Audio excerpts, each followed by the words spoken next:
Hi ma'am. നമ്മുടെ ഇന്ത്യയിലെ 1% margin jewellery ആയിട്ട് മാറിയിട്ടുള്ള ജ്വല്ലറി ഏതാണെന്ന് മാമിന് അറിയോ? അറിയാം ഏതാ ചേച്ചി. അതെയാ ഫോളോ ചെയ്തിട്ടുണ്ട്. ചെയ്തിട്ടുണ്ടല്ലോ. അപ്പൊ നമ്മുടെ ആഡ്സ് ഒക്കെ കാണാറുണ്ടായിരിക്കും. അപ്പൊ ഞാൻ കുറച്ച് ഫണ്ണി ക്വസ്റ്റ്യൻസ് മാമിന്റെ അടുത്ത് ചോദിക്കട്ടെ? ഏറ്റവും വലിയ ആൽ?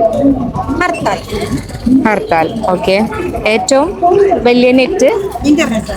ഓക്കെ. ഫണ്ണി ആയിട്ടുള്ള ക്വസ്റ്റ്യൻസ് ഇത്ര പെട്ടെന്ന് ആൻസർ പറഞ്ഞല്ലോ. ഞാൻ അതൊരു ഗിഫ്റ്റ് തരട്ടെ? ഓക്കെ. ഇഷ്ടായോ? ഇഷ്ടായി.